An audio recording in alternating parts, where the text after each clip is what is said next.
welcome back to The Buzz. My name's Baylie Barnes. Today I'm sitting with Veronica Glover from Sister Hermana. Thank you so much for being here today. Thank you for having me. Great. So tell me a little bit about Sister Hermana. Like, what do you guys do? Well, the goal of Sister Hermana is to give the community an opportunity to provide in the care and services for those individuals that are currently being treated for cancer. I got the idea as a breast cancer survivor. My husband had lost his job and he had to leave during my treatment to go out to Texas to work, to try to keep our home functioning. But in transition, I had a $900 water bill, a $1,600 light bill, but that $900 portion was because I had a leak in my yard, and a plumber came out, a friend of my husband's, and he patched that work for me, and he did not charge me for that. And what I said was how great it would be if when my crisis is over, that I start an organization where companies can come in and they can provide those day-to-day assistance to people going through cancer. I dragged my feet for a minute. I was like, oh, it's an idea, it's great. But then my husband died from colon cancer.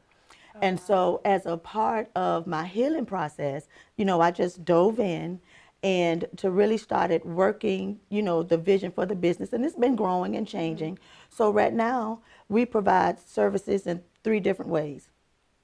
What I call my brothers and my sisters keeper, where I ask volunteers and businesses to do those day-to-day things like housekeeping, or if it's a minor repair work that needs to be done, I can just call and put my hand on a plumber who will, fix a leak, or an electrician who will hang a ceiling fan to do those types of things. Then I have what is called my taking it to the streets. Taking it to the streets is going door to door, passing out information about the signs, symptoms, and risk factors of cancer. Originally, it started out, once again, being just a breast cancer thing. I'm a breast cancer survivor. I'm in all the pink. But once my husband died, it was like, hey, breast cancer is not the only cancer out there. What about all the other cancers? So I try to bring awareness of all of the other cancers and how all the families are affected, because I know both sides, a caregiver, patient. And then going back up to My Sister's Keeper, I have what is called the Caring for Kids program. And that's where any child who has a parent that's currently in treatment for any type of cancer could come to my summer camp for free. Parents didn't have to pay that as long as they were between the ages of 5 and 15 years old. And the same thing with Christmas, to try and get organizations to donate so that we can take care of families, at Christmas. It is expensive. Healing from cancer is expensive. The treatment is a long process. And can you imagine a child have to sit home and watch mom or dad after chemotherapy, and you can't make any noise, you can't play, but it's summer? So that was one of the reasons for the Caring for Kids program. That's fantastic. You help these kids. Yeah, one more. I just thought about it now. I'm on the roll, I'm thinking. And then we have the scholarship fund that I named after my husband, the Hardcover Scholarship Fund.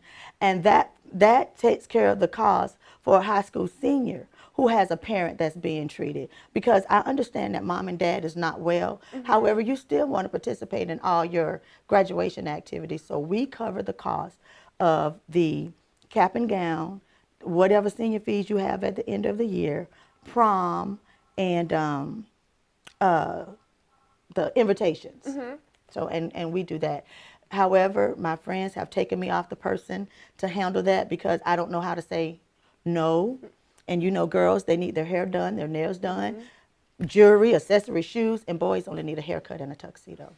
So like with these, helping them with the prom, so do you go out and you help them get anything and every need that they need, or how do you use resources in the community? I have been working diligently to partner with individuals in the community, because it's one thing I know that we feel good when we go out and we walk in these 5Ks and we know that this money is going for this purpose, research and the cure. And those are great efforts.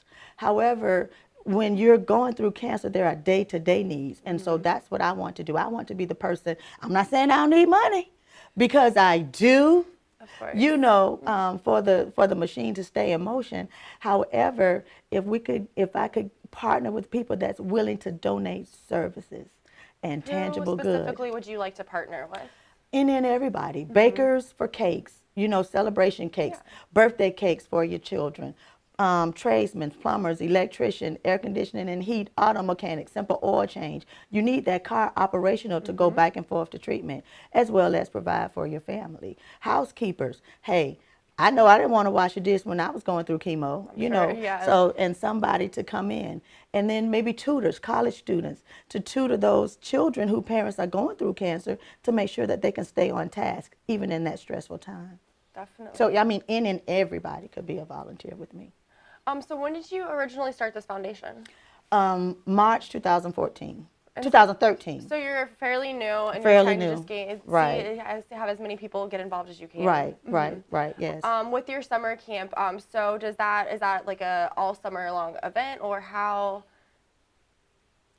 Well, initially, the camp that I have going now at Brentwood was supposed to be a 6-week summer camp.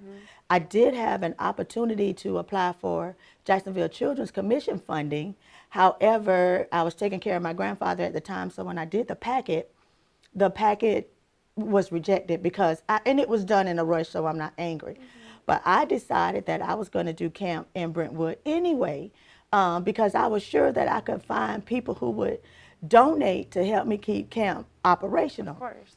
However, before coming to you, I had to tell the children that camp ends on Friday because I don't have, I mean, the staff that's working with me, the volunteers, you know, they have bills, and I can't expect them to work the entire summer without being compensated. And so because of that, when I left, I was telling the children that, you know, I'm sorry, but I don't have the funding to be able to stay. I'm so sorry to I hear know, that. right? Oh my goodness. But so if there's volunteers out there that wanted to maybe help you to keep this camp going or something, to come help and just out of the whims of their own goodwill in their heart, how could they reach you to possibly help with this? I started, well, financially, I started a GoFundMe back in May, and I've raised a whopping $274. That's fantastic. And then people donated games and things like that. And Prince the King, my son's mentoring group, they came out and they donated, things that I could give them, breakfast bars and things like that. But I'm there. I'm in the Brentwood community, and that's a community where everybody's living basically below the considered medium, not to be in poverty. That you're in poverty. So it's the children from that community. I do have the one, as I said, that if your parent is going through cancer. I only have one of those, but the rest of I have 104 children on roster. Oh, wow. I average 85, per day. And but people could go maybe to the GoFundMe, or I'm at Brentwood, 3465 Village Center Drive. I have a website, but it's been hacked. I have to be honest. So I wouldn't tell anybody to donate on my website because, I haven't had the money to get that updated. So, but those would be ways they could help. They can call me, 360-9287. Pass the background screen because I can't be around kids. And that's it, because I had big plans for the summer, Blodgett and Brentwood. So, but I gotta close the doors to Brentwood tomorrow. I'm so sorry. Hopefully something can happen and hopefully it gets better. Veronica, thank you so much for being here today. I really appreciate learning about Sister Hermana. Thank you. Thank you for having me. Thank you back home. I'll see you next time on The Buzz.